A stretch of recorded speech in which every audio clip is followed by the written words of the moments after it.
So hi guys, ఎలా ఉన్నారు మీరంతా? ఐ హోప్ అందరూ బాగానే ఉండాలని కోరుకుంటున్నాను అండి. సో గైస్, ఇది ఈరోజు 2వ తారీఖు 1 నెల 2024, 2వ తారీఖు ఒక గుడ్ న్యూస్ అండి. హైదరాబాద్ ఎయిర్పోర్ట్ గుండా ప్రయాణించే ప్రయాణికులు ఎవరైతే ఉంటారో వాళ్ళందరికీ గుడ్ న్యూస్ అనుకోవాలి. అదేంటంటే, చూడండి, ఇక్కడ నుంచి మనం ఇంటర్నేషనల్ ట్రావెల్స్ చేసేటప్పుడు 3 గంటల ముందే వెళ్ళాలి. ఈ బోర్డింగ్ పాస్ తీసుకోవడం, లైన్లో ఉండాలి, లగేజ్ వేయాలి. సో ఇటువంటి నేను చేస్తుంటాం కదా, ఆదరాబాదరాగా ఉంటుంటాం కదా. అయితే ఇప్పుడు ఏం చేసిందంటే, హైదరాబాద్ ఎయిర్పోర్ట్లో కొత్త సిస్టమ్ తీసుకొచ్చారు.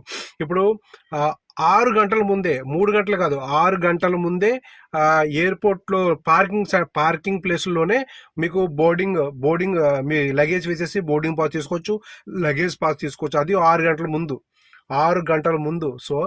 సో ఇంత ముందే అవకాశం వచ్చిందనమాట. త్వరగా మన లగేజ్ వేసేసుకోవచ్చు. ఇంకా కంగారుగా వెళ్ళి బోర్డింగ్ పాస్ దగ్గర ఏదన్నా నేమ్స్ మిస్టేక్ ఉన్నా, ఓవర్ లగేజ్ ఉన్నా, సో మళ్ళీ లగేజ్ చెప్పడం, మళ్ళీ వేరే దాంట్లో ప్యాక్ చేయడం, ఇటువంటి సమస్యలు రాకుండా, సో ప్రయాణికుల యొక్క సౌలభ్యాన్ని వారి యొక్క సులభతరాన్ని దృష్టిలో పెట్టుకుని హైదరాబాద్ ఎయిర్పోర్ట్ వాళ్ళు కొత్త సిస్టమ్ తీసుకొచ్చారు. జనవరి 1వ తారీఖు నుండి, ఈ మంత్ నుండి, నిన్న నుండి స్టార్ట్ అయింది. పార్కింగ్ ఏరియాలో మీరు లగేజ్ బోర్డింగ్ వేసేసుకోవచ్చు, లగేజ్ చేసుకుని బోర్డింగ్ పాస్ తీసుకోవచ్చు, లగేజ్ పాస్ తీసుకోవచ్చు. అది కూడా 6 గంటల ముందు. నిజంగా ఇది ఒక విధ గుడ్ న్యూస్ అనుకోండి. మనకి ఇంకా ఆదరాబాదరా కంగారుగా లేకుండా, సో మెల్లగా మిగిలిన మన లగేజ్ చేస్తామంటే బోర్డింగ్ పాస్ చేతితో పట్టిన స్టోర్ తిరగచ్చు, కావాల్సిన షాపింగ్ చేసుకోవచ్చు, నచ్చినట్టు మెల్లగా ఇంకా ఫ్లైట్ ఎక్కొచ్చు. సో ఇదండి సంగతి. ఇప్పుడు హైదరాబాద్ ఎయిర్పోర్ట్ మెల్లమెల్లగా డెవలప్ అయిపోతుంది.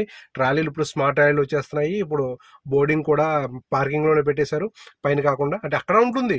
సో కానీ ఇంకా 6 గంటల ముందు ఇక్కడ మనం చేసుకోవచ్చు అనమాట.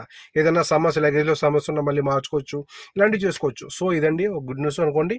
సో మరి రేపటి వార్తల్లో మరి కొత్త వార్తలు తీసుకొస్తాను. మరి నెక్స్ట్ వీడియోలో మళ్ళీ కలుద్దాం. అంతవరకు బాయ్.